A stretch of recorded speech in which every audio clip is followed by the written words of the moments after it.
Good morning, everybody. My name is Toyin Atolagbe. I serve Archway Lincoln, a Great Heart School, as headmaster, and I am so happy to be with you all again this morning. We had a session about building school culture yesterday morning, and I'm excited to move that on to what kind of leadership do we need in classical schools. And so this morning with me, I have 5 comrades. I have gotten to know them better in the last 24 hours. I will start with Eric Cook. He's right here on my left-hand side. Mr. Eric Cook is the president of the Society for Classical Learning. Mr. Cook has been formally involved with the Society for Classical Learning for over a decade, serving in multiple roles, including executive director and board chair. In addition to his background in education, Mr. Cook consults with schools and coaches, and he consults with schools and coaches leaders in a variety of contexts. Also, he speaks and presents at conferences around the country, and we see him doing that today. Previously, he was the head of school at Covenant Classical in Fort Worth, Texas, for 13 years before joining Society for Classical Learning. He has taught and served in leadership at several public schools and taught several subjects from philosophy to thesis.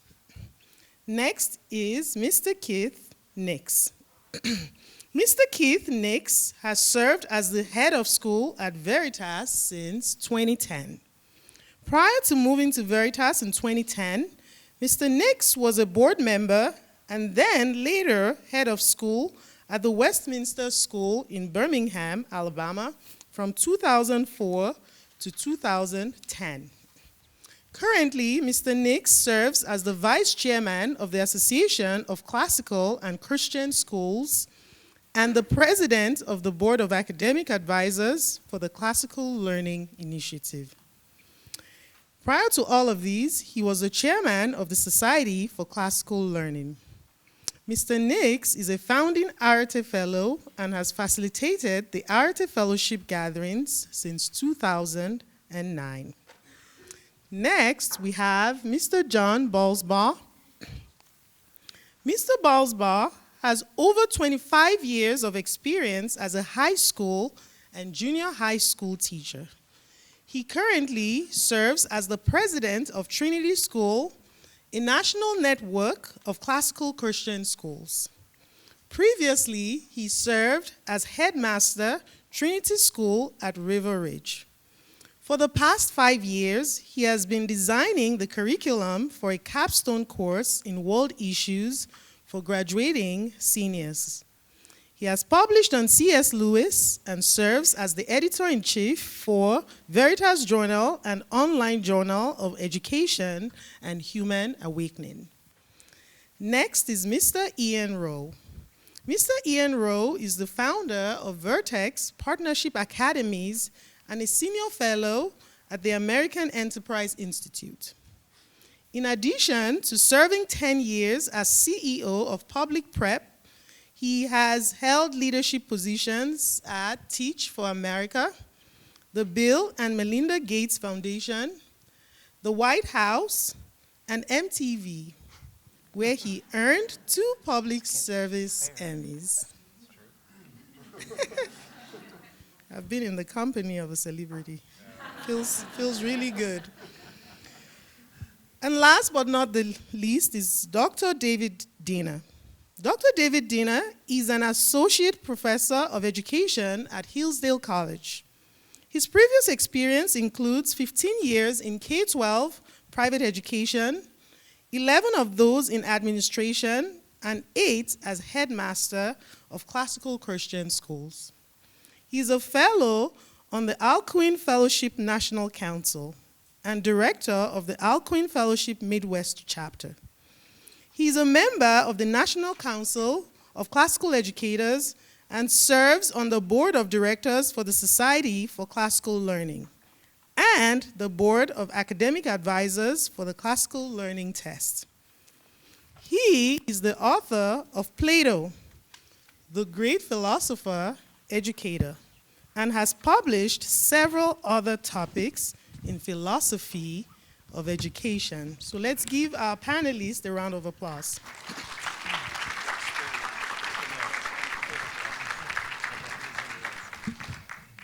It's very important that we get to know them and their background, so we all know that we do have some pretty competent people here to help us shed light on leadership in a classical school. I want to begin today's discussion by sharing my own background in leadership and how I became a headmaster. And I don't know if my mentor, Robert Wagner, is here, because I'm going to mention your name a little, Robert. Okay, he's not here. I never sought out to be a headmaster myself. I started as a second grade teacher, and then I transitioned into being the Dean of Academics at Archway Arte, a job that I really, really loved. I love delving into curriculum. I had no plans to be headmaster. And then one day in my second year, I got a phone call from Robert Wagner. Robert said, Toyin, I'm visiting Archway Trivium, and their headmaster is leaving at the end of the year. But something weird has been happening. I'm interviewing the teachers and trying to find out who they want to be their next headmaster. And your name keeps coming up. Mind you, I left Trivium 2 years ago. I'm now at Arte. And I'm like, Robert, that's really weird. Why are they mentioning my name? I left the school 2 years ago. And Robert said, honestly, I don't know, but I would love to speak to you about it. Dan Scoggin and I would love to interview you. Would you like to attend? And I said, oh, of course. I'm like, okay. So I attended the interview with Robert Wagner and Dan Scoggin, and they talked about Trivium, the possibility of becoming a leader, and I'm like, I love to serve. Really not something on my mind right now. But the most important thing is that Trivium is too far away from me. I can't drive 1 hour to Trivium. I don't think I'll make the best headmaster if I do that. So you would have to look for someone else for that job. And they said, okay, we respect that. I said, if you buy me a helicopter, I might consider it. And Robert said, okay, Toyin. And 2 weeks after, I got a phone call from Robert again saying, Toyin, I have something different from you. Remember what you told me? I said, what did I tell you? You said you would consider being the headmaster and going ahead with the interview process if only the school were closer to your home. I have another plan. The headmaster at Lincoln is leaving at the end of this year. And I would love for you to interview for that role. And I'm like, oh my goodness. Lincoln, Archway Lincoln. For those of you that have been here for a long time, Archway Lincoln is that naughty baby of the family that wouldn't just get things right. And that was the impression we all had of Lincoln. The last born, mom and dad were tired, and, Lincoln was still crawling at 1 year old. What's going on, Lincoln? So when I heard that, I'm like, no way. What? The baby's still crawling at 1? Robert is like, just come in, let's talk about it. Now, why am I telling you all this story? It's kind of segue into the first question today. How does a school leader identify those who have leadership potential? In my own case, although Robert called Neil Gillingham, I don't know if Neil is here, to confirm if he saw a leader in me, which Neil said, totally, I see Toyin, an excellent headmaster. It wasn't the leaders who started talking about me. It was actually the teachers that I had worked with 2 years ago.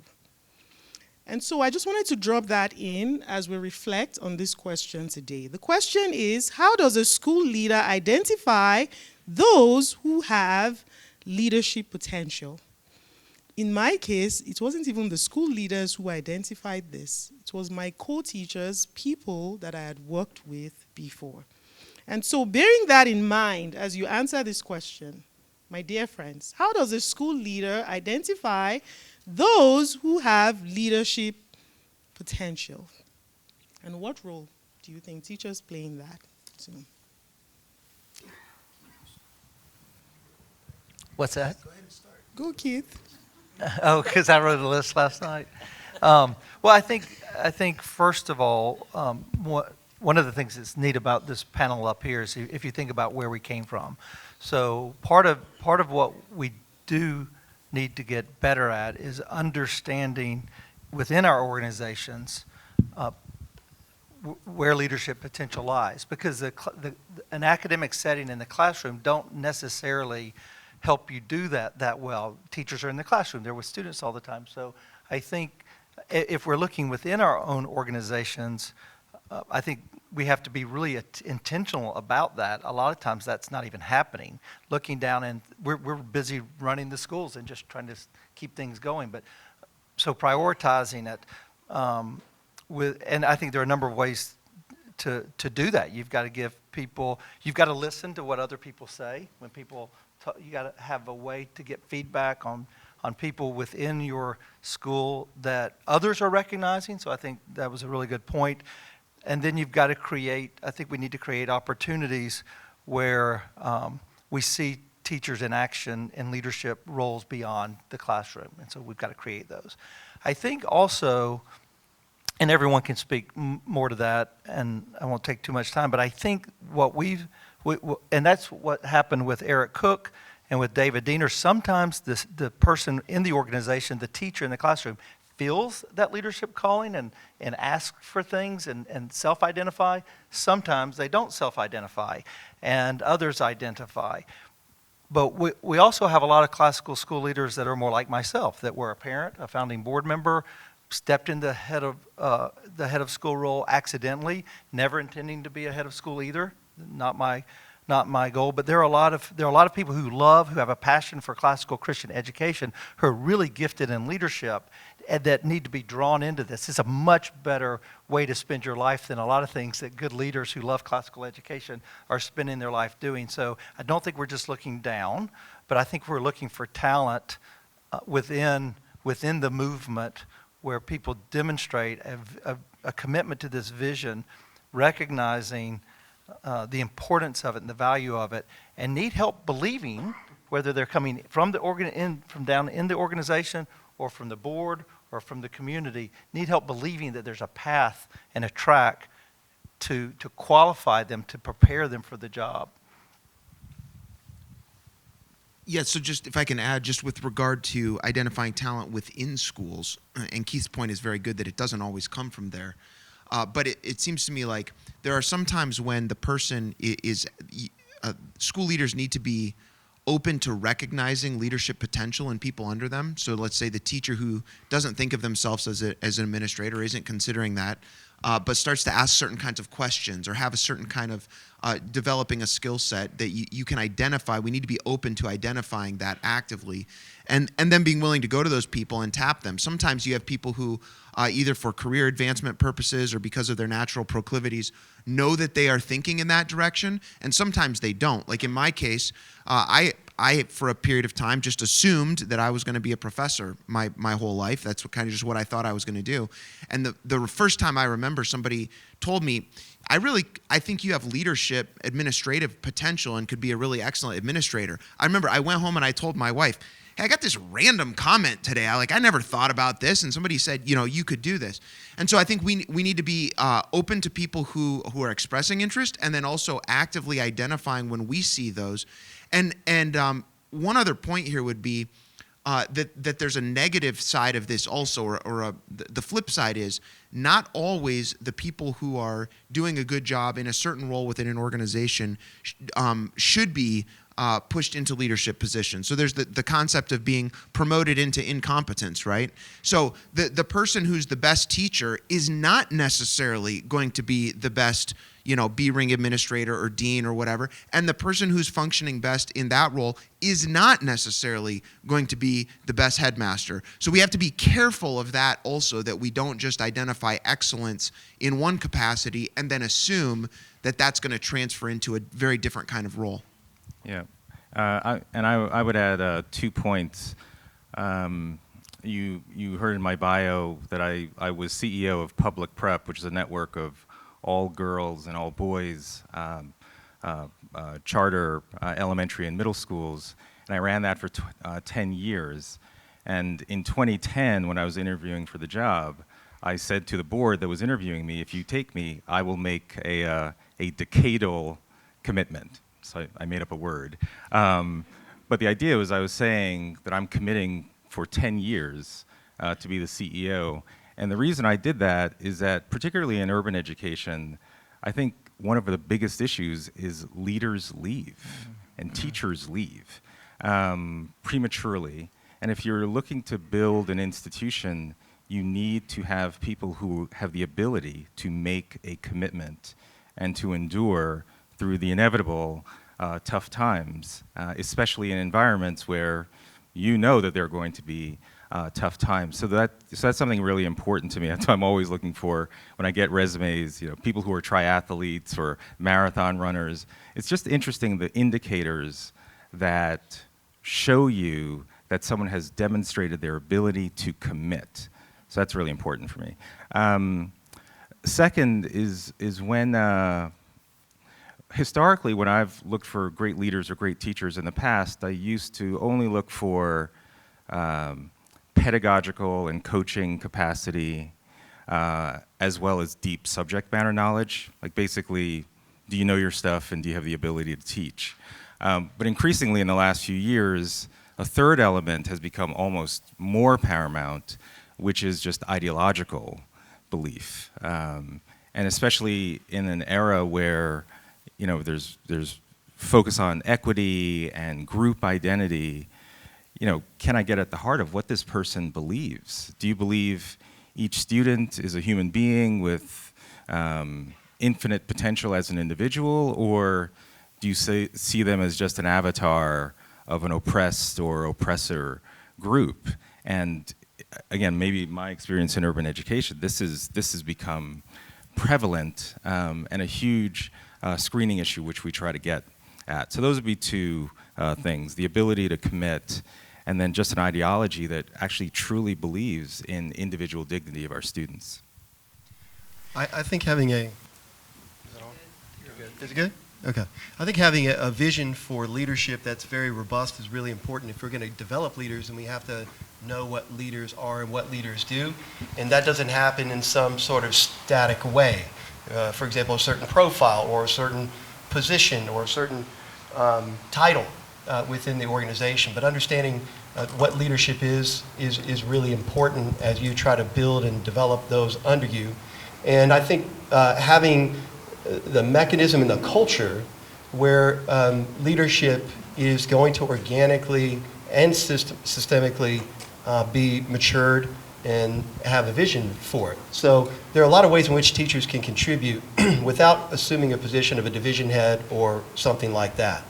And I think a really important part of it is to help people understand the way they conceive of leadership in the first place, because sometimes we have these fixed ideals about what leadership means, and we think of, for example, heavy on, do they have a deep knowledge and a commitment to, are they people of integrity, and all that is important, but it doesn't necessarily mean the skill set's going to translate in the thing that you're asking them to do. If you've ever seen the E-Myth book, he talks about how entrepreneurs fail because they're really good technicians. They're not good business builders. So he talks about technicians, managers, and entrepreneurs. Those are three very different things that you do. Because you make a good pizza doesn't mean you make a good franchise leader. So I think it's really important that we make those distinctions and understand the ways in which people can lead within our organizations. We have a little bit of a different model, I think, at Trinity Schools because we have what we call a faculty-run school. So all of our administrators, deans, heads, associate heads, do spend some time in the classroom. So while they don't have to be the best teacher in the room, they do have to be an excellent or very good teacher. And from our standpoint, a lot of that has to do with credibility. If you're leading a faculty, you have to, if I make a rule, even as the president of Trinity Schools, I teach.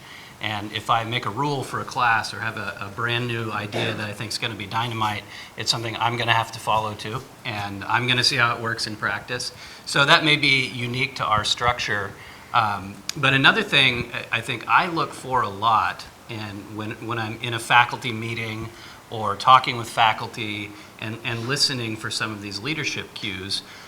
To us, and I think to many of us, the most important thing is mission faithfulness and guarding against mission drift. But that's a complicated thing because it's easy to talk the mission. So it's very easy to spout back, internalize, even read some books.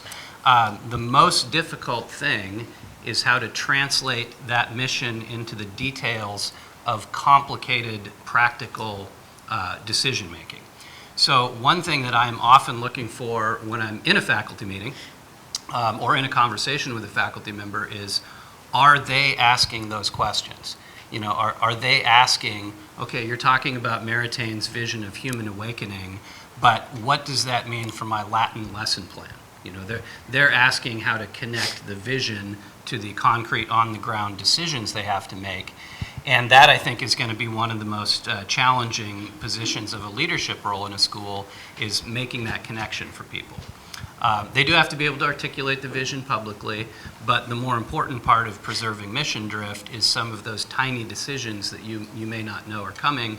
And I would say, having asked about those ahead of time has been the primary indicator for me that someone's ready to think that way. Wow. I heard a lot of good things. Credibility, mission fit. I like when the idea of mission fit versus mission drift that John just talked about. When you're looking to identify leaders, I liked that Eric talked about it can happen organically or systematically. That sounds really nice. And what kind of leaders are these leaders? Ian shed a lot of light on that, saying that people that are able to commit. Because we want longevity in leadership. You don't want leaders who come in one year and they're ready to go the next year. Because if you truly want to develop that culture where kids come to your school and they attain the highest level of excellence, you need leaders that will commit to that mission. And not just that, but leaders who believe in the mission and believe in the children.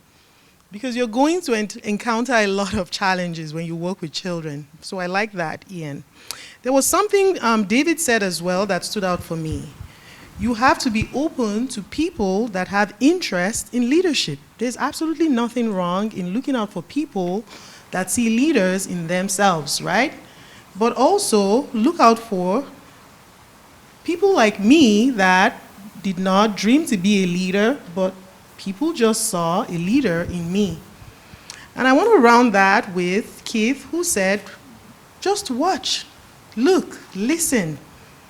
Listen to what other people are saying. And we saw Robert display that the way he found me out. It was just by listening to people that had worked with me 2 years ago.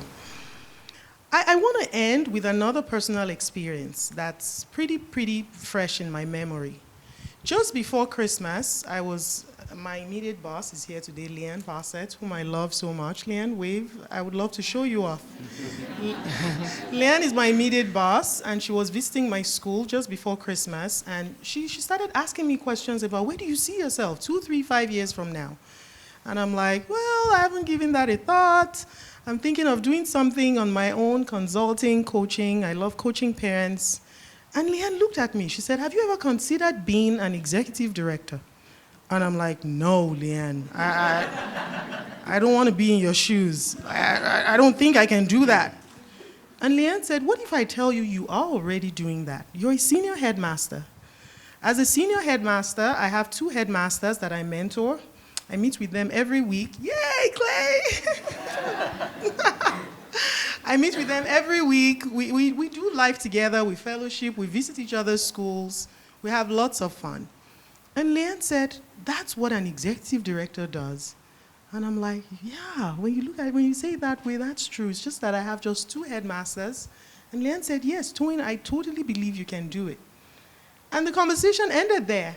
Fast forward January, Great Hearts announced that they were starting Great Hearts Christos. And the opportunity to be an executive director showed itself. And I'm like, wait a minute, Leanne said that I will make a good executive director. The truth of the matter is that if Leanne had not sown that seed in me, I probably wouldn't have even considered the role.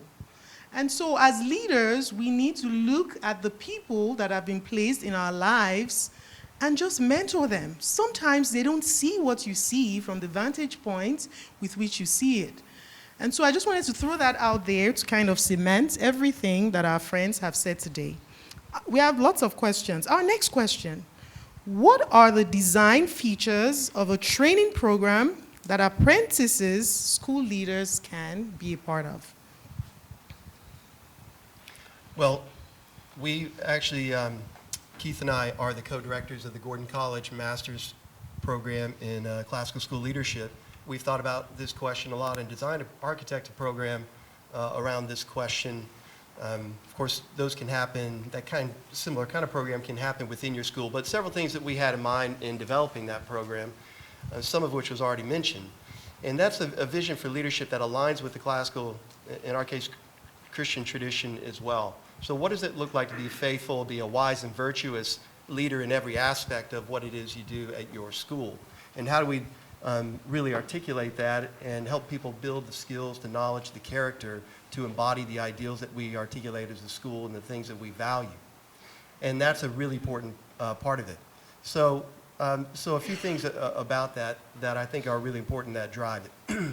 One, when we talk about character, we're talking about the ability to know yourself really well, not just moral integrity, but knowing yourself, your wiring, your own abilities, your self-awareness, what your skill set is, your ability to interact with other people in ways that are relationally wise, prudent, being able to resolve conflict, being emotionally intelligent, and be able to read situations. You know, part of what's already been talked about here is being able to discern who the leaders are and who they aren't. Well, how do you do that?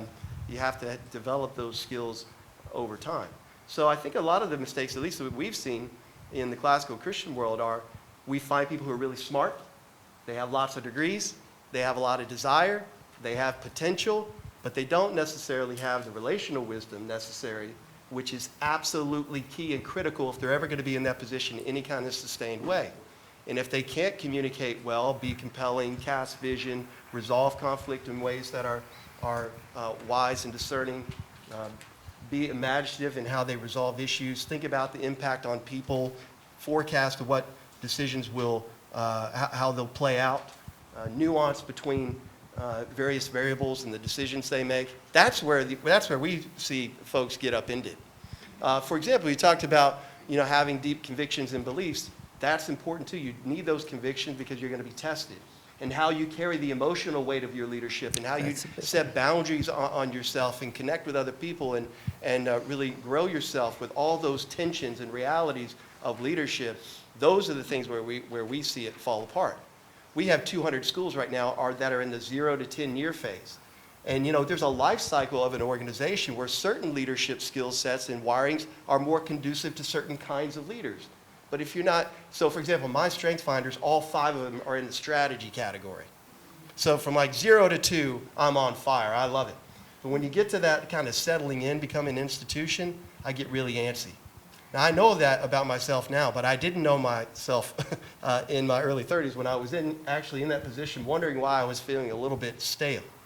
So that character part is fundamental to developing leaders and growing a program that's not just getting people who are smart to occupy the positions. Yeah, one schema that's been helpful for me in thinking about this is the who, what, how. So there's content that you need to know. There's what. So understanding the mission, agreeing, being missionally on board. You need to know something in order to be a school leader. You need to know something about running schools, right? Or budgeting, or legal things, or et cetera. Okay. So there's content, and then how. There are skill sets that you need. So if you are no good at interpersonal communication, or are crazily conflict averse, or et cetera, right?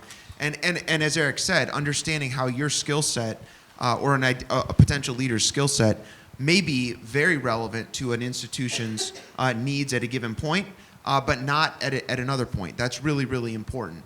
And I think, I don't know exactly the demographics of the room in here, whose heads or aspiring heads or other positions within, but for boards, or structures who are identifying candidates for headmastering, that's really important too. I had a board chair call me just a couple of weeks ago and say, hey, our headmaster is leaving at the end of this year. We're starting a search. What are the key characteristics we need to look for?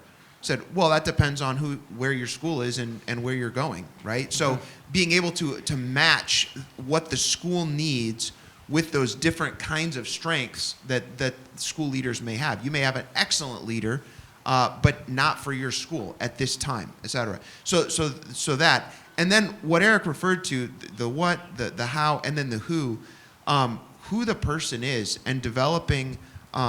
So much of being a successful or not successful leader has nothing to do with what you know, or even your skills. It's just who you are, right? And your ability to the way that you shape the ethos of the institution by the way that you walk through the halls, or by the way that you talk to people, or by the way that you interact. All these things, and prudence is absolutely paramount. Being able to take the universal ideas that that your school says it believes, and then being able to instantiate those in particular situations with a particular parent conflict, or a particular student discipline situation, or a particular faculty policy issue, or whatever the case is. So just being able to have that self-awareness and then grow people in understanding themselves and understanding who they are as a person, even separate from their knowledge or their skill sets, I think is really, really important. I think I would say, as it relates to effective training programs for leaders, teachers, is that it's very important. Like, I've never seen a training program that's successful if it's independent of the ongoing culture and practice in the school, right? So if you do a training on how to provide effective feedback to teachers, your weekly professional development class, you can do that, you can simulate, and there'd be lots of nodding heads. But if you never have a part of your culture where you're actually observing your leaders providing feedback and then giving feedback on that process as part of the organic culture, then it won't stick. And so to the degree that training is actually just it's sort of absorbed into the culture, where the practices that are important are just repeated over and over and over again. That's where you really get the juice. I mean, Catherine mentioned yesterday she has a process in her schools where she has 2 seats in the back of every single classroom. And so during their prep times, I guess teachers just go in, and for 10 to 15 minutes, they provide feedback to their peer teacher. And I presume maybe when that started, there was, oh my gosh, I can't, this feels uncomfortable. But it then becomes a norm where everyone is responsible for providing the high quality feedback that sometimes you only expect from your lead, but it's a way to embed training as part of just the ongoing culture that I find really powerful. One thing I would say is that I agree that organic nature of the training, it can't be too artificial. So within schools, our teams, our teachers and administrators have so many opportunities to walk through difficult situations. Or you can actually invite them into difficult situations. There's a problem, help us solve this. And David mentioned prudence, the idea of doing the right thing, the right time, and the right way. I think we have a lot of people, if I sit down and throw out the case study or the problem, they know the right thing to do. The magic is in the right way and the right time. The right posture, the right way you view the student as a human being, or that parent who's acting irrational. Do you get defensive? Do you respond in a way that is about you, or do you understand what they really want is what's best for their child? They just don't know how to get it. They're employing a really bad strategy at the moment. But if you can take the weight of that and respond in the right way, or know how to respond in the right time, that's what we're looking for. So there are daily situations where you can observe and recognize those kinds of situations, or even inviting them in, some of the young talent, inviting them into those situations. Hey, we're trying to solve this. How do you think about that? What would you do? And reason together I think you can learn a lot about potential leaders by the way they respond to those kinds of natural situations without, a class or a training program. I like classes and training programs as well. That's good. But then you've got to create real context to see how they do it. So when I stepped into Trinity Schools 6 years ago, I was taking over from a founder, which is a notoriously tricky transition. And one of the things, we had a very well-articulated educational philosophy, very well-articulated understanding of how we did everything on the education side, and we just had never articulated anything about our corporate culture or what leadership looked like for our organization. So it became clear to me early that one thing we needed to do if we were going to get along well as a set of leaders, president, heads of schools, executive directors, we needed some understandings of what our corporate culture was, how we wanted to think, and how different people could operate within that. That's developed a little bit over time.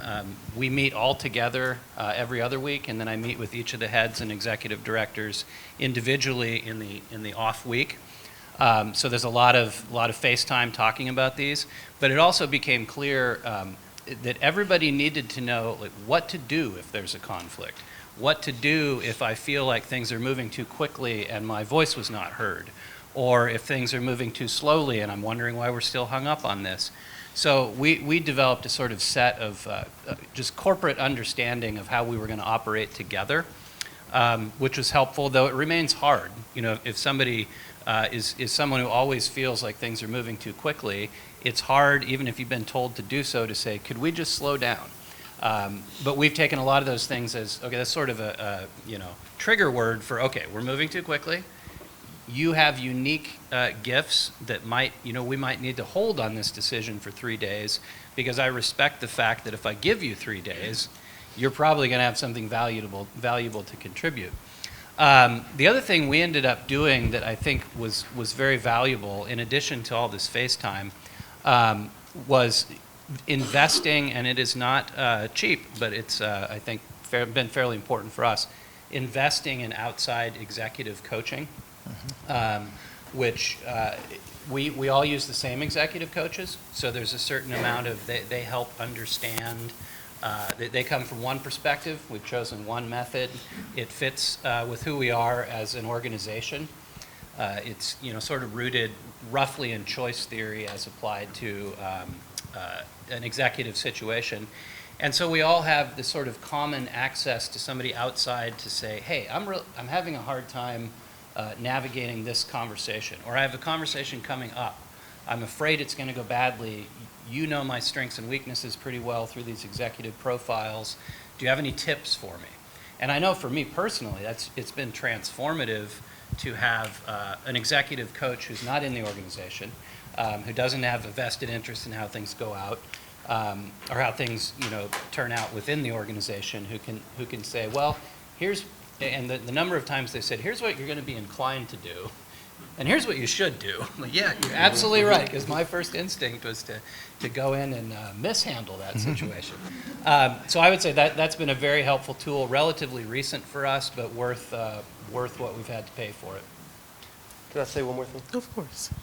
So I think it's interesting, even all the answers kind of go back and forth between this competence and character elements of leadership. So I do a lot of one-on-one coaching with heads of school, and I start with 2 months of just focusing on this character and having all the heads that I interact with read Leading with a Limp.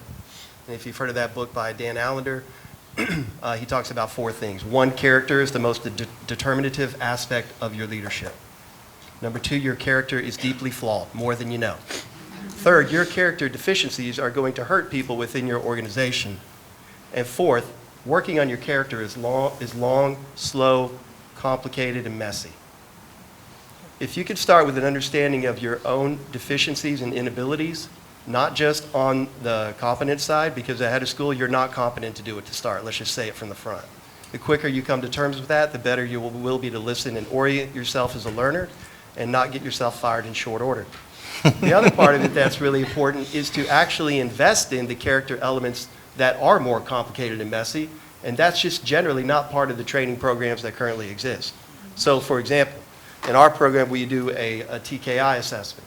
And the TKI looks at your profile for managing conflict.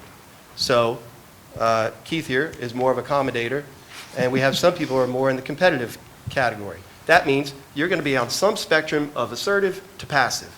And it makes a huge difference for how you communicate and how you know yourself when you enter into conflict, which, by the way, if you're ahead, is about 80% of what you do. So you better be dang good at conflict, which means you need to know what baggage you bring to every conflict that has nothing to do with the conflict itself, because you have to learn to manage your own emotions about it and not carry that stuff home with you every day. And you're probably not going to do that until you're 40 anyway, when you don't care what people think anymore.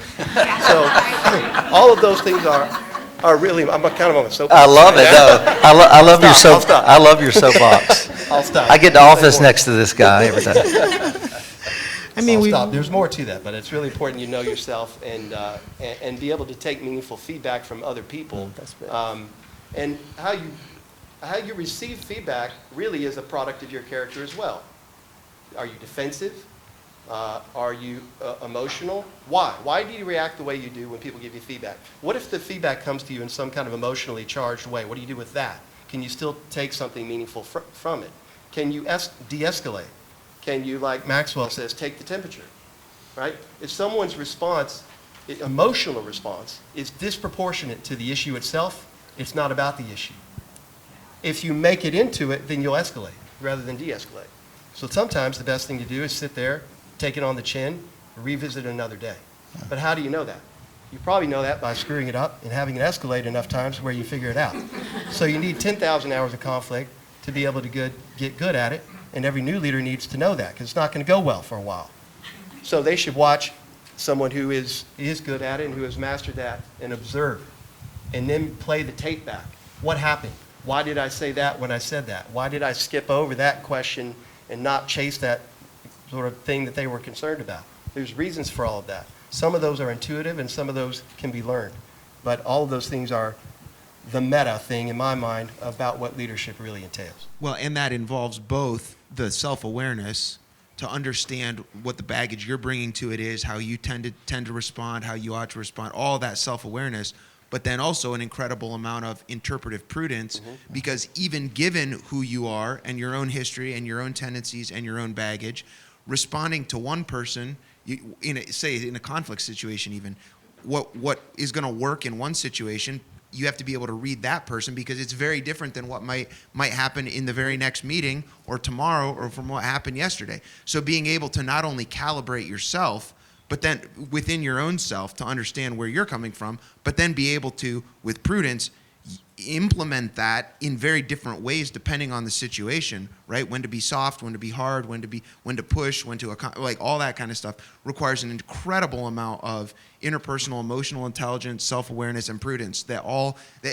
again, so much of what makes leadership successful or not is based on those things, right? And there's a lot of ways to be a bad leader. Like, being a bad leader is really easy. You can mess up in all sorts of ways, but being a good leader is really, really hard. And the problem is even if you get it right 9 times out of 10 or 85 times out of 100, right? The times when you don't can lead to incredible both personal and institutional problems, right? And so it's a difficult thing. And so I think that's exactly right. Yeah, and I would just say that there are probably very few good leaders that at some point weren't bad leaders themselves, right? And so just this idea of where are those quote-unquote bad leaders, because even the term, you start to label, like, you're not a bad leader, here are tactics that did succeed, and so where's that feedback? And again, if it's not part of the ongoing culture of the school, you may become labeled as the bad leader, and then that's just the way it is. And so this whole idea of a growth mindset and really trying to infuse that in the organization throughout. And it is. I mean, some of this may seem grim if any of you are out there thinking, like, I do not want that. In a certain sense, that's good, if you don't want that sort of thing. But it's also, it is impossible to be 100% good leader on point all the time. Sure. So a big part of this is just recognizing that, I mean, the folks up here have been at this a long time, and I'm sure we could all say, you know, let me list the 5 times I did not hit that well in the 500? last, 500, yeah. Week if I'm lucky. Okay, and week. Month, Week, okay. Week if I'm lucky, and month if it was Yeah. a good month. Yeah, that's humility. Leading with a limp. If you do this well, it'll change the whole culture of your school, starting with you at the very top. And for example, you know, if you will break apart all the relational wisdom elements that we've talked about here, there are principles and there are practices, all of which can be learned. So Maxwell talks about this kind of 5-step process. One is mentoring. So Keith sits in that hard parent meeting with me and he just watches what happens. Then we break down the tape afterward and we specify what happened there, what didn't happen there. Second part is to model and then mentor. So model is watching. Mentoring is now you sort of get to, now beyond the showing, you get to participate in that and get some level of responsibility with lots of feedback. So you get to be part of the process. Then you get to have those assigned to you yourself. You get to participate while I watch. Okay, and then I'm moving over to motivation, where now I'm just encouraging you as you go out more independently as a leader. And the last part of it is to multiply, which is now that you've done this and mastered it, let's make sure that you can do this and help replicate it elsewhere within the organization. If you don't establish these things with your teachers, who hate conflict, by the way, and some of the relational things are the most difficult pieces. So how often do you talk about how to have a difficult meeting, how to engage in conflict in ways that are meaningful and helpful, and how to receive feedback? So we normalize what we call warm and cool feedback at our school. And so, you know, warm feedback's pretty easy. But whenever we say we're going to give cool feedback, we'll say, can I give you some cool feedback? Which means, all right, I hear what you're about to say. I'm, you know, kind of readying myself. And, but we'll just make that a normal part of the practice and of the culture. And if you can do that with your families, if you can do that with your leadership team, between faculty, across the board, it is a culture building exercise to do. Yeah, and my experience is that people love honesty. You know, that actually it's more damaging if you're not truthful in your feedback. It's your fear, your apprehension that's holding you back, providing the feedback that you know would improve this person, but you're scared of hurt feelings or some other nonsense. So people appreciate honesty. And so I think you just have the courage to exercise your own knowledge when it's there. Okay, that was a good session. I heard a lot of things, I tell you. And I look at things from the lens of my own experience. And after telling you that story about how Robert Wagner hired me, and I see Robert has come in now. Hi, Robert. One of the things I appreciated about the guidance that you gave from the moment I was hired is the opportunity to be in a headmaster college program, which aligns with what Ian said, that there has to be an effective training program that aligns with the mission and the vision of the school. And so I wasn't just hired and placed at a school. I had an opportunity to go through a headmaster college where I learned how to be a great-hearted headmaster. And that helped a lot. Something else Robert did that aligns with what Keith and Eric have said today is, Robert said the first thing I want you to do is to take a personality profile. I need you to know who you are. And I need to know, as your superior, what you bring to the table. And so he sent me this personality profile that took about 45 minutes, but by the time it downloaded who I was, I couldn't believe it myself. If you were to ask me in the moment, who are you, Toyin? I wouldn't have been able to speak for like 20 minutes. And this computer downloads all this information about me into about 36 pages. And I'm reading about myself like it's a textbook. And I'm like, wow. And then Eric talked about skill set. This personality test talked about 20 skills that I was competent at, and I started looking at them: problem solving, teamwork, beautiful thing. And so, Keith, you talked about knowing thyself, and Eric talked about that as well. I think that's very, very important in any kind of leadership program that you all are setting up in your districts or at your schools that help people identify who they are. On our campus, every new faculty member takes the same personality test that Robert had me take up till today. Because before we put them together as a team to start working, they need to know who they are. Human beings are complex people. And people make a mistake, they put teams together, oh, now go work as a team. You're going to see each other every day. That's so not right. You don't bring people together and say you're a team without helping them figure out who they are. So it all begins with helping people figure out who they are. I really liked what John said. John said, corporate understanding of how we work together. And that's the value of having this personality test, those that have stood the test of time, because there's some junk out there. But the one that we've used would be the Indigo test that I really, really love. It uses the DISC. It talks about the value you bring to the table, your motivations, and things like that. And as a school, we come together as a team, we look at it and help discover who we are. And one of the things I say is, how do we communicate with each other? You look at my profile, it says, communicate with Toyin directly. You don't need to sandwich with me. You don't need to be positive. You can, whatever. I just want the information you have. I just love communication. And so that was really good too. Now, the follow-up question that I have for you all is, how can leaders, because we all have weaknesses, we all have strengths, and that's what I tell my team. On our campus, I always say to them that whenever you talk about someone else's weaknesses, it's not because you just want to identify the weakness. It's always, this is what I've noticed about you, but here is how I can complement that weakness.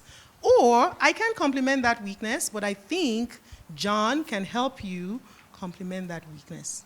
So whenever you talk about other people's weaknesses, it's not ever to bring them down, because you have yours too. Do you want us to start talking about it? No.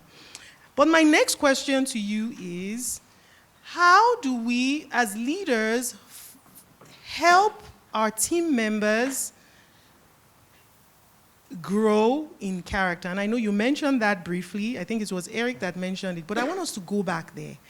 How do people know yourself? Even David said it, that self-awareness. How do we promote self-awareness on our campus? A lot of people don't know who they are, and that's the truth.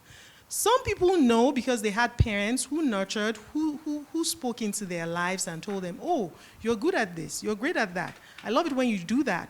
But there are many adults that I have met that they can't tell you 5 things about who they are.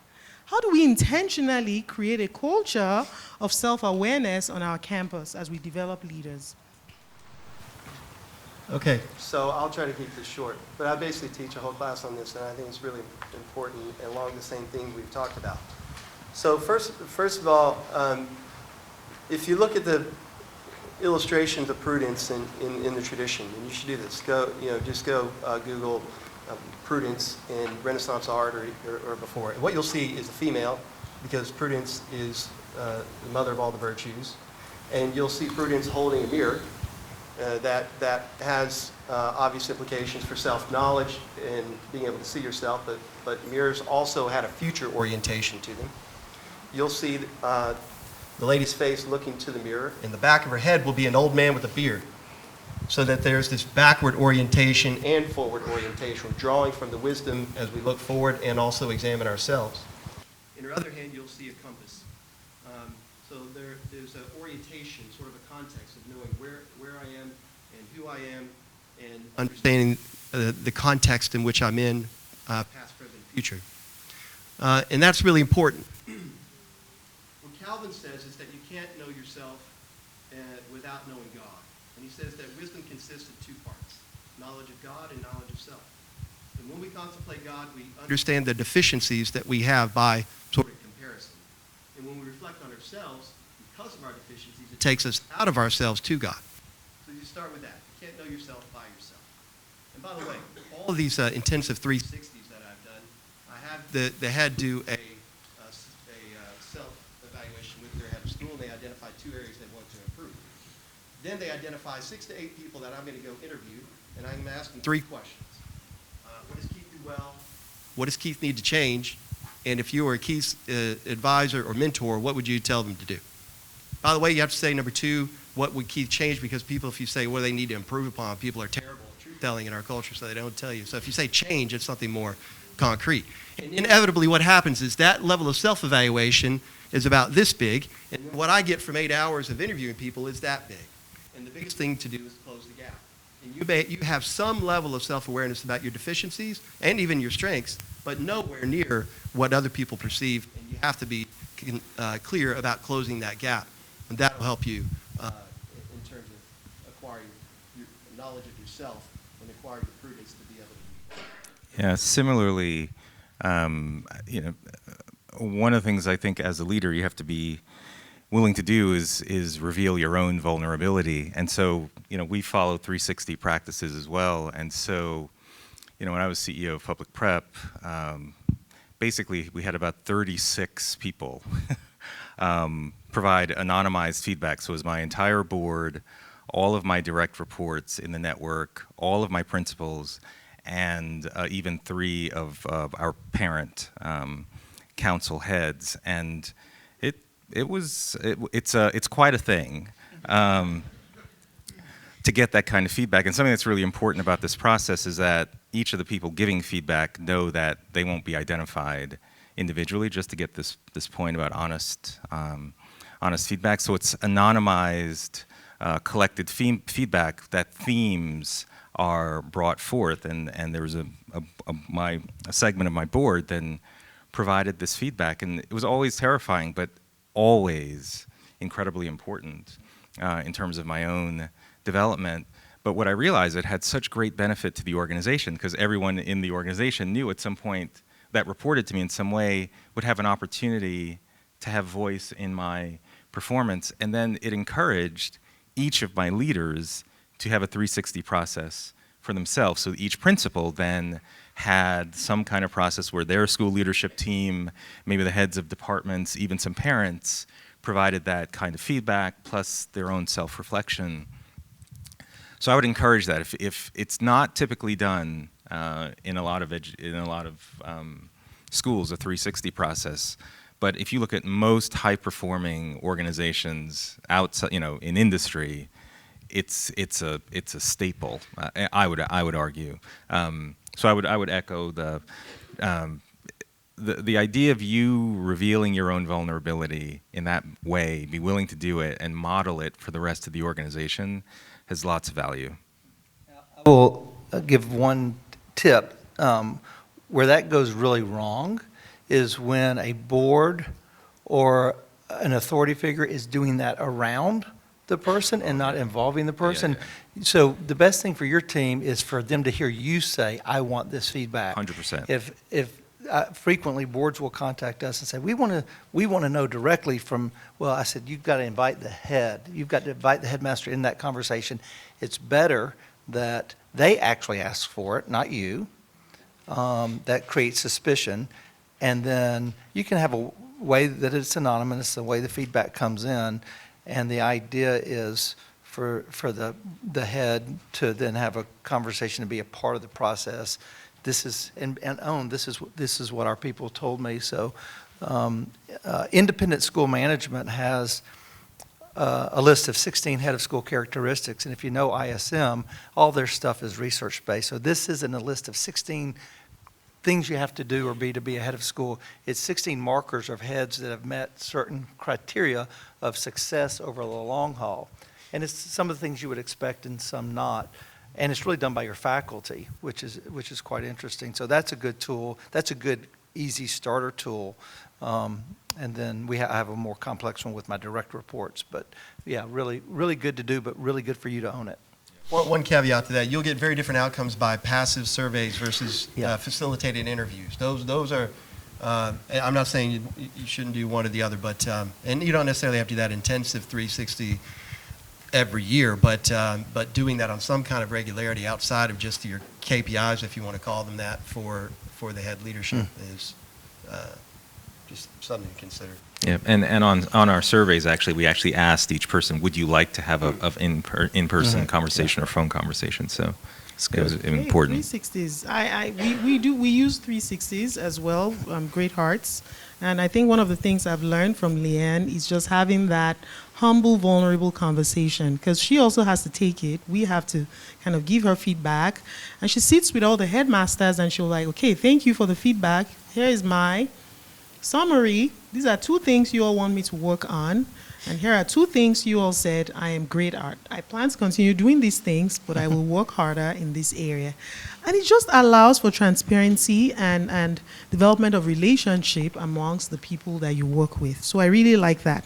What resources have you found helpful in systematically preparing the next generation of leaders? I know she just asked. I can see that people are hungry and they want resources. I know you talked about a book. Are there other things that you want to share with the audience in their leadership growth? Well, I could give a number of books on the feedback part. Radical Candor is really, really helpful. There's a book called Thanks for the Feedback. I mean, you could probably read that PDF summary thing and get it. Peacemaker by Ken Sandy, really helpful. And there's one more. Oh. Did you say Peacemaker? The Peacemaker. Peacemaker. Yeah, Ken Sandy. And there's one more I was trying to think of. There's one Winning with People with John Maxwell, which is really, I mean, it's just kind of aphorisms, you know, but they're really helpful. Things like, you know, if Bob has a problem with everyone, Bob is the problem. Like caring for people precedes confronting people. You know, never use a hammer to swat a fly off someone's head. Things like that. That, you know, I've internalized over time. Taking the temperature, you know, he talked about that when you're in a conflict situation. What's really happening here? Those kind of things really, really helpful. And I will recommend the Apex Leadership Program through Great Hearts. Great Hearts has a leadership program. It's called Apex. Apex Leadership. Yeah. They have a lot of courses ranging from how you build culture, instructional coaching, things that will benefit you as a leader. So if your network, you don't have anything in terms of leadership training, Great Hearts does have the Apex Leadership Program.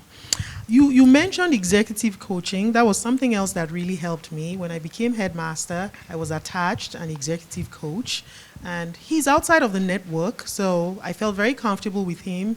I was able to express my fears to him, and he did counsel and gave me support in that area. I want to open it up for questions. I know you all have questions. Well, please walk to there's a mic somewhere.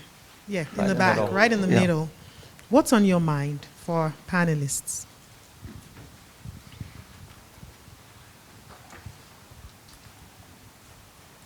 Hi, so thank you for all of those amazing tips and information. One question that keeps coming up in my head during all of this is, how do you prepare your faculty for leadership changes, good or bad? What are some tips there? Go into your home. You mean to prepare them when the institution is going to have a leadership change? Yeah. You mean walking faculty through like leadership changes within the school or organization? Right. So when you have a leader leave and you bring a new one in, how do you help your faculty to navigate that new style of leadership? That is such a great question. And I am sure my team We're out of from time. Lincoln, We're out of time. I'm gone. Thank you. I'm sure my team from Lincoln, I see them all smiling at me. Leanne just announced to the faculty on Wednesday that I'm leaving at the end of the year. It was a very emotional time, so I'm curious to hear, what are your thoughts? How do you, it's true. So I think, so another part of this relational wisdom is about change management, because there's another book here, Managing Transitions by William Bridges. I want to highly recommend that. And there's another book called Why You Don't Want What I Want, which is really, really helpful. And there's another one called Beyond the Walls of Resistance. And several others I can recommend. But there's a difference between change and transition. This distinction is really important. So change is I have one head of school. Now we have another head of school. I moved from Fort Worth to Richmond. Those are just the functional elements which we often emphasize to help people move through the change cycle. But what we miss is the human side of change, which is the transition. So there's a number of questions that you need to ask yourself in this kind of situation. What is being lost? Right? What things are we leaving behind that are inevitable by having one leader to the next leader? Also, knowing people's general disposition towards change is 100% resistance. Nobody intuitively embraces change. So don't be surprised by overreactions, for example, Bridges talks about. Making sure that you listen to what the concerns are and having an open feedback loop about why they feel that way and helping them be prepared for even if you don't know who the new head is going to be, what can and will be different, what to expect and what's next, because fear is often driven by the unknown. And if we can go ahead and address that up front and create meaningful conversation and feedback loops for people to be able to express that, that's your best chance of actually addressing the areas of legitimate concern, and not giving too much distance or time in between the changes that are happening. And simple change management principles, don't add change onto change. Don't do a full curriculum organization while you're doing a head of school change. Those things aren't helpful. So being really sensitive to the people side of it, understanding what people are giving up, and then understanding the cycle of change itself from, people who have to give something up first, then there's a neutral zone. Like, okay, I hear you, but I haven't really embraced the new thing yet. Keys to new head, but I don't know. We'll see how this goes. And then they have to get on the other side of change and actually embrace and internalize the change that's happening. And people just need time to be shepherded through those kind of transitions. Yeah, and I was just going to say, I think it matters if it's a planned leadership change or an abrupt leadership change. So in my own experience, again, I ran a network for 10 years, and I signaled in 2010, when I became CEO, 2020 was going to be my last year. And everyone knew that in the organization. And I had this mantra, there is a time to lead, and there is a time to leave. And you left in 2020 and COVID. Right. That was, oh yeah, exactly. No, but it just come beautifully worked out that way. But in that process, so my succession plan was always set. Like we set expectations for here's how teachers and principals and other school leaders would actually be involved in the process of selecting the next CEO.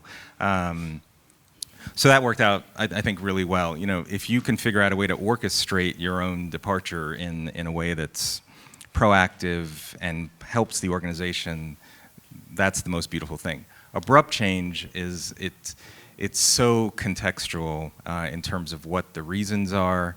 In those instances, just trying to be as transparent as possible so that when you have an abrupt leadership change, obviously something has occurred, but what's most important is how are people inside the organization responding to it, even with incomplete information. Do they believe the organization was fair or just acted in line with our mission? Because you're going to be in situations where you may be constrained with exactly what you can share. But if there's a trust and an integrity in the process and communication, I think that's really important. I would say one of the most challenging things as, if you might say, a leader of leaders, which I think would not just be necessarily a position like a president with heads, but also heads with division leaders is, and I have no easy answer to this, but it is so difficult to navigate to the question of how to help people manage the change of their own leader. How do you do that without undermining the new leadership, but honestly responding to on-the-ground challenges or other people's problems with the transition? And there's a basic principle that I have used of the first question I asked is, have you talked to so-and-so about your concerns? And if, rather than come to me, rather than go above, have you talked to so-and-so about your concerns? And then if they say no, my next question is, are you able to do that? Is that something you can do? Or is there anybody on the ground, who could help you do that rather than come to the boss? And only if they absolutely cannot, or this is an intractable position, do you need to maybe get in the middle of it to some extent? But that is probably, I would say, the single hardest thing as a leader of leaders to do, is to manage the change while respecting the authority and responsibility of the leader who's in that situation. Yeah, and just one practical point on that would be, don't underestimate the importance of being very intentional about communication sequencing. So again, it really depends on the kind of situation, but a lot of times there are people who are making decisions, and you asked specifically about teachers, faculty. The people who are making the decisions about, let's say, this head needed to leave, or we're in the process of hiring a new one, or that are making those leadership change decisions, are way ahead in the process from where the teachers are. Teachers just don't have all the information. So both temporally, right, in terms of where the decision and the transition process is at, but also in terms of just having thought through it. Like, when you get news like there's going to be change, we don't naturally love that, and so it takes time to sort of get used to the idea and be open to it. And this is a principle, I think, in terms of leadership communication in general, but a lot of times in these transition times, the people who are making the decisions have already been sitting with this upcoming change for a long time. And just recognizing that when you first announce it to people like that maybe didn't know what was going on or haven't been a part of the conversation, it's going to take some time for them to go through this process that you had to go through months before. And so just being really intentional about the kinds of communication that's happening and giving people space and time. And obviously, depending on the situation, not everything can be communicated, but just even lining up then, how do we honor the outgoing person, right? How do we sequence, both in a way that is sort of coherent, but also that helps the different constituencies, not only teachers, but parents, students, to walk through this process of change. And so understanding those stages of the change process, and then communicating in a way that helps those different constituencies walk through it, I think is really important. Couple of resources. There's a book called Next by Vander Blumen that talks about all of these leadership transitions and the first 90 days. Another really helpful book on this. And I'll just add one. On incoming transition, correct, specifically. So 3 levels of resistance, right, that people go through. So one is, I don't like this. I don't know what's happening, and it's just information.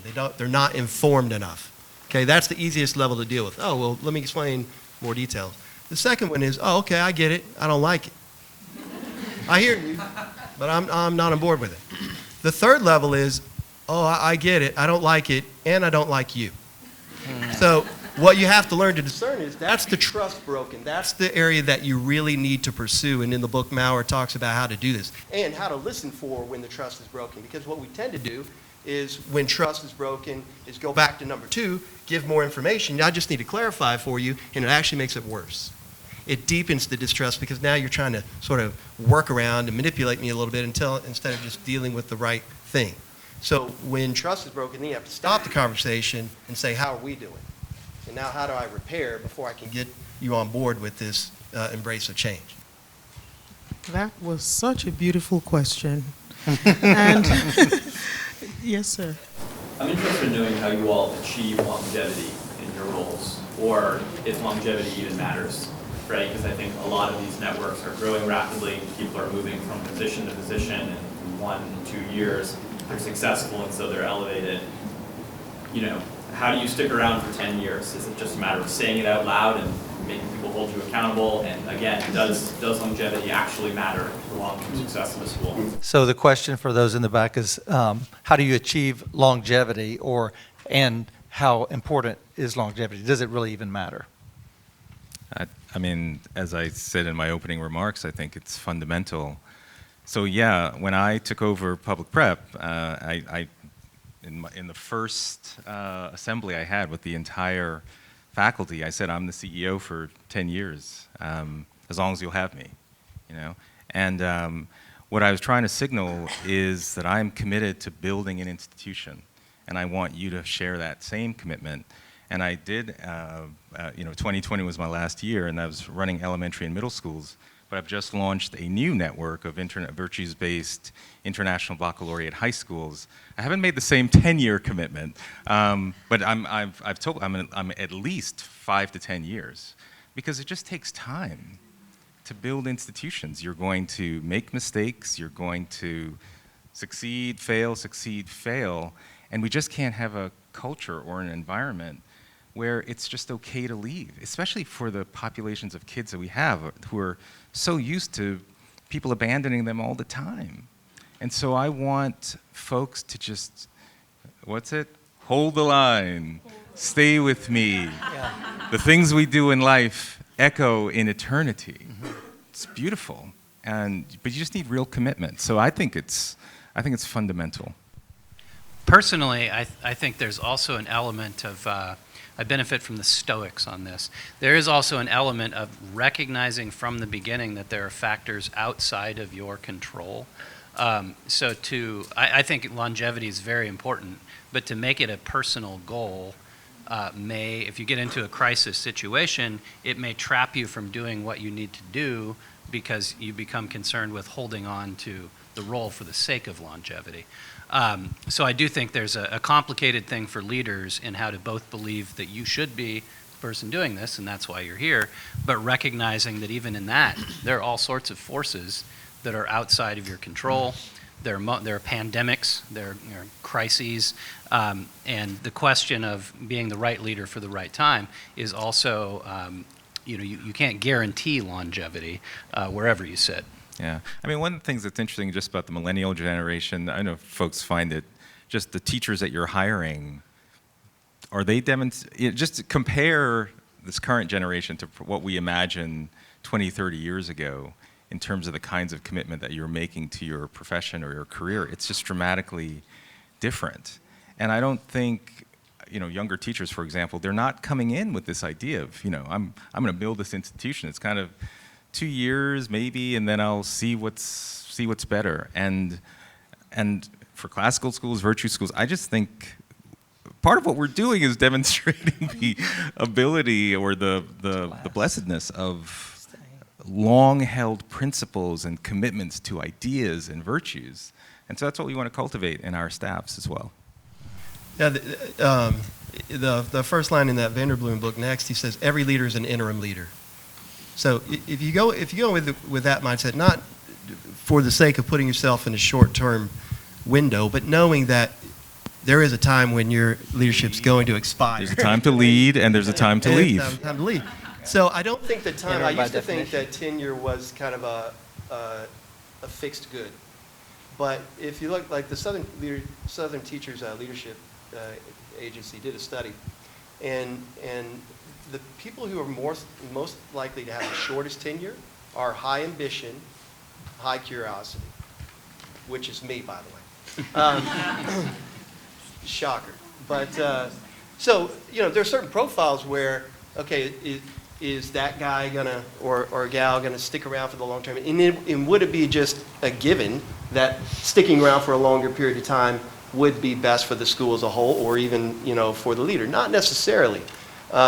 So that's one question. The people who, by the way, who stayed the longest were far more introverted than others, right? Because they didn't internalize so much of the relational weight and emotion that came with, they were more disciplined in sort of how much they gave of themselves from an emotional, relational side of it.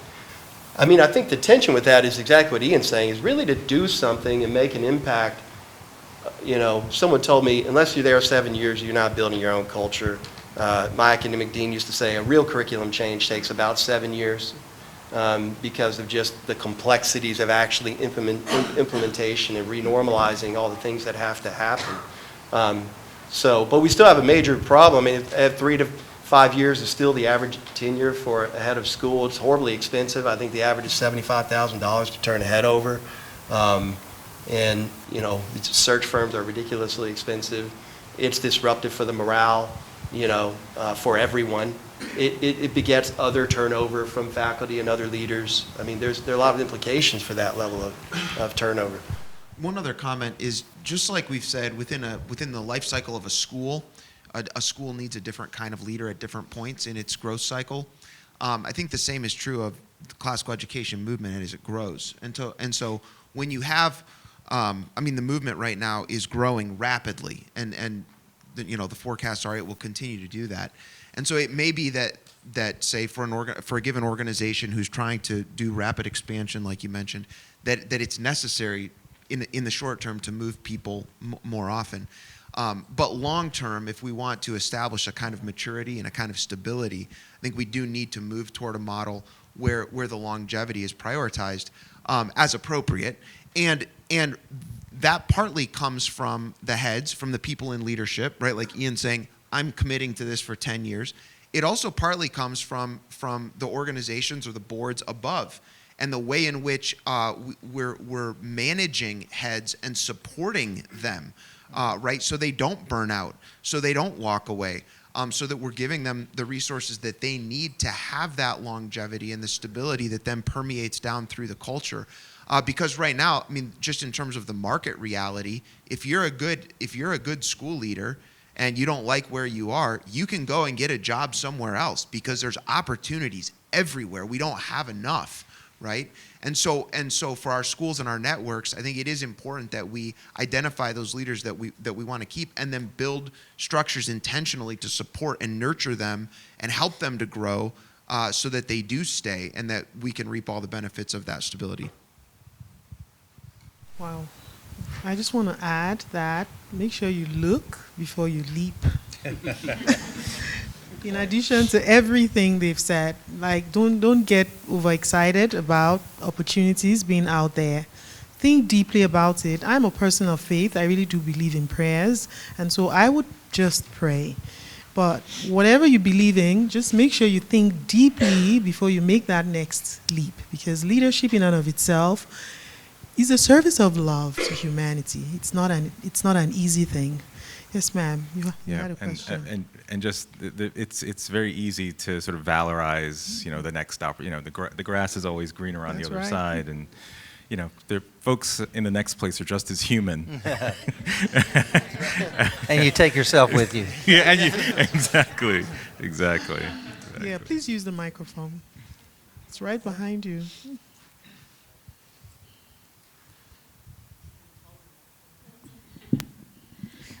In education world mostly, servant leadership is one of the pillars that we use or refer to.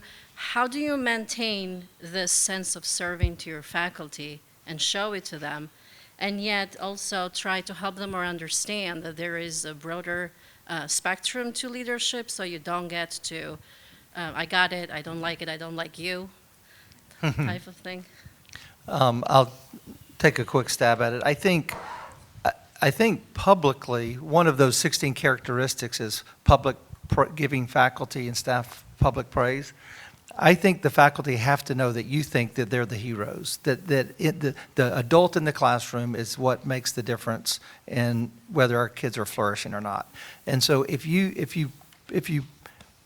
communicate that, you say that, you act like that, and then you also back it up with what I do is just to support you. I raise money, I hire people, I manage the finances, I do all these things so that you can do the magic. I can't do the magic. So a big part of it is posture, but the words you say and the ways that you communicate, I think are a big part of that. I also think if you take time to help your faculty know and I generally do it in a state of this school right before school starts.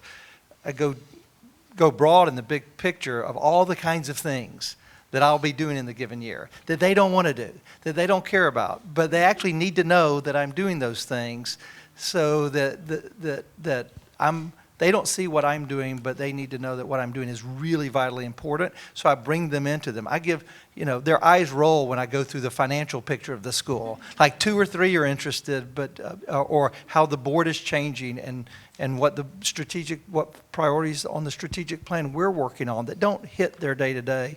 So I do think I'm doing a bunch of stuff you don't want to do, and I'm happy to talk to you about it, but I'm really trying to free you up to do the magic. And I think sometimes, sorry, do you want to go ahead? No, go ahead. Eric? Go Yeah. ahead, I'll send it. There's a misconception. I just want to add that there's a misconception about servant leadership. I did do philosophies of leadership when I went to doctoral school, and Greenleaf was the one who propounded the philosophy of servant leadership. His definition of servant leadership is not A leader who comes and just serves, that's not the paradigm of servant leadership. The paradigm of servant leadership is that a leader takes on that responsibility with the mindset of inspiring, empowering the people that have been placed in your care to become leaders themselves. And so what that means is that when you jump in as a leader, you're training and empowering people, you're inspiring other people to become leaders themselves, because those people take on more leadership responsibilities, and that way you're not overwhelmed doing everything by yourself, and then you burn out after a year.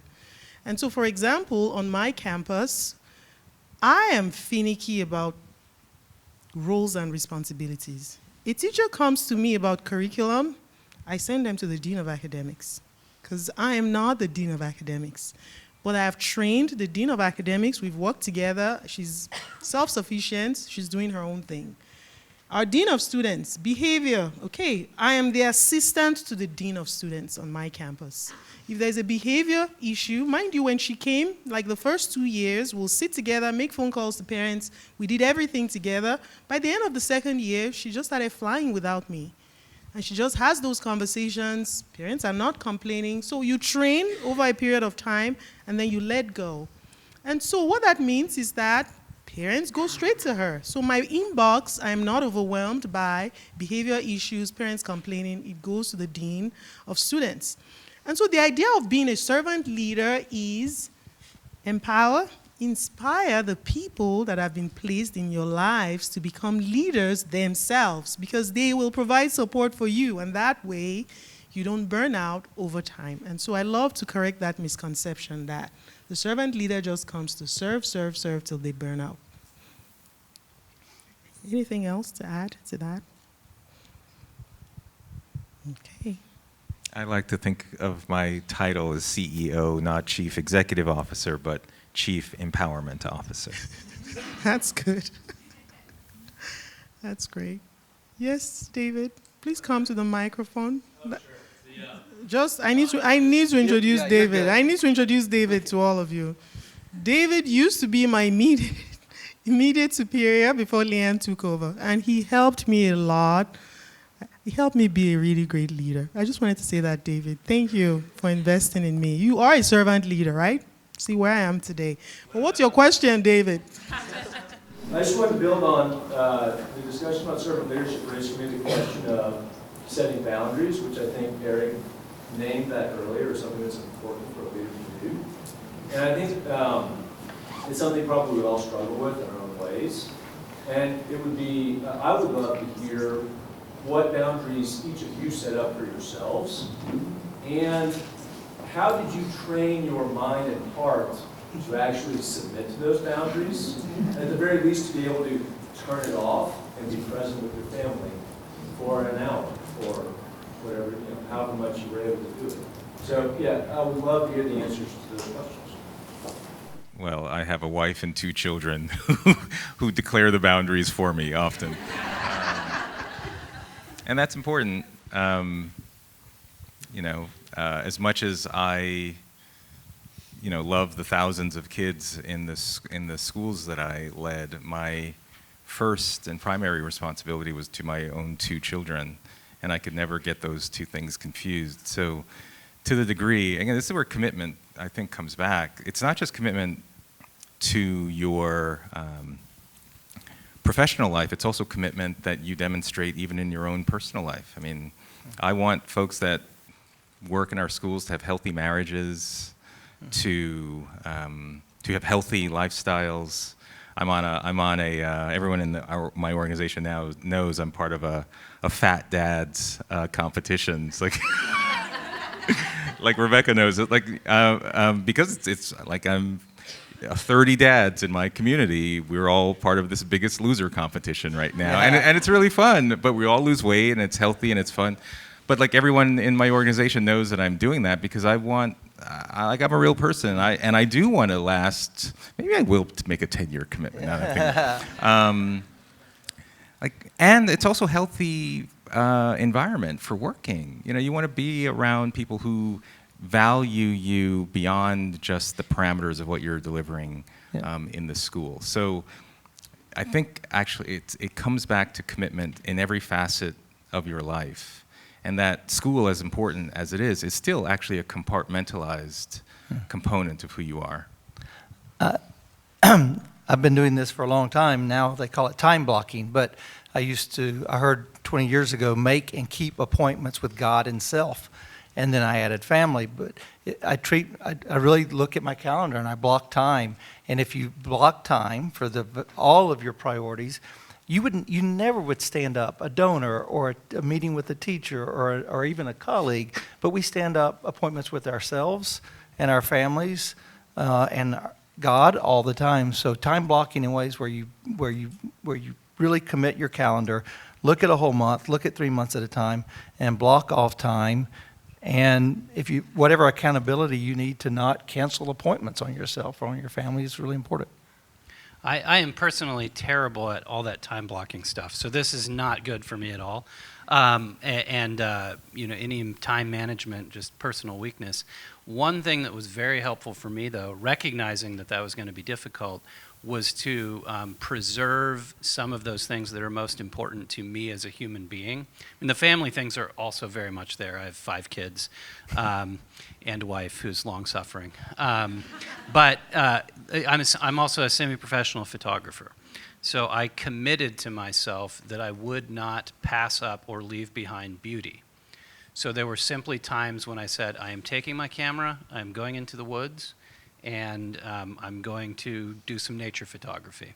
And I shared that with all of my faculty so that they know, and occasionally just even if I see something I like, I say, hey, everybody, look at this shot I got while I was out in Oregon.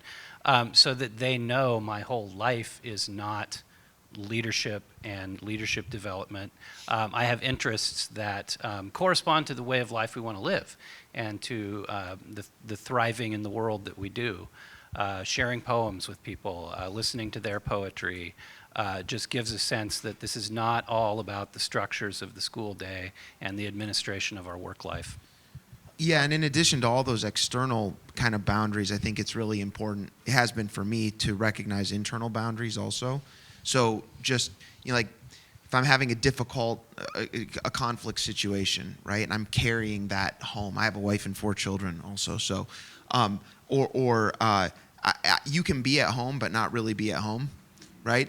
And so building firewalls just within my own head to say, I know that I'm just dealing with maybe a family that's in a horrible situation, or I've been dealing with CPS, or I've been, had this horrible conflict, and I have to be able to set that aside, or even the proactive strategic things I'm thinking about, because I've got a big meeting, in 2 days. I have to be able to set those things aside and then have emotional and mental space to be present to God, family, myself, right? All of those things. But so the external things are important, and I just think be intentional about the internal aspects also. I'll just real quick, in that reading with Alan, who says that busyness is the moral equivalent of laziness. And I think, I'm sorry? I didn't hear you. Busyness is the moral equivalent of laziness. And his point is that it just lacks intentionality, and we just kind of scurry around and fill our calendars up with all these kind of things. And I think for the theme that I've been talking about, I think character has much more to do with whether you put it on, use the right calendar tool, is why, and I have really wrestled with this, I'm terrible at this in general, do I have my calendar so filled up and unable to sort of cut it off? And what's driving that? What's really behind that? I've had some good executive coaching to really think about that. Is it pride? Do I think I'm the center of the universe? Like this can't go on without me? What's really the issue? Why I can't say no, leave it behind. And so that's one important sort of self-examination part of this. And I want to add, David, that what causes us to burn out and not respect boundaries sometimes come from insecurity that we have ourselves. I've heard a lot of people, leaders, say things like, well, I really don't like letting things go. I don't want other people to do things. I want to make sure I have my fingertips on everything, right? you don't need to have your fingertips on everything.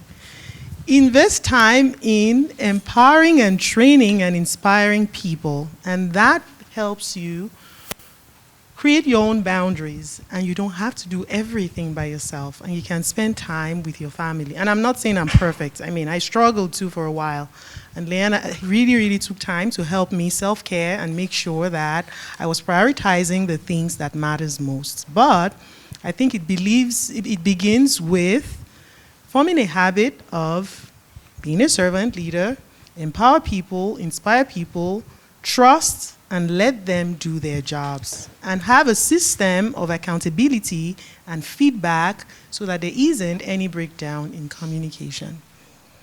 Okay. Thank you all very much. Sure. Okay, I think we can take one more question. Okay, all right, good. Okay, I thought this was 11:15. Thank you so much for joining us. I was truly. Oh, it's 11, sorry. I was truly enjoying the talk, that's why.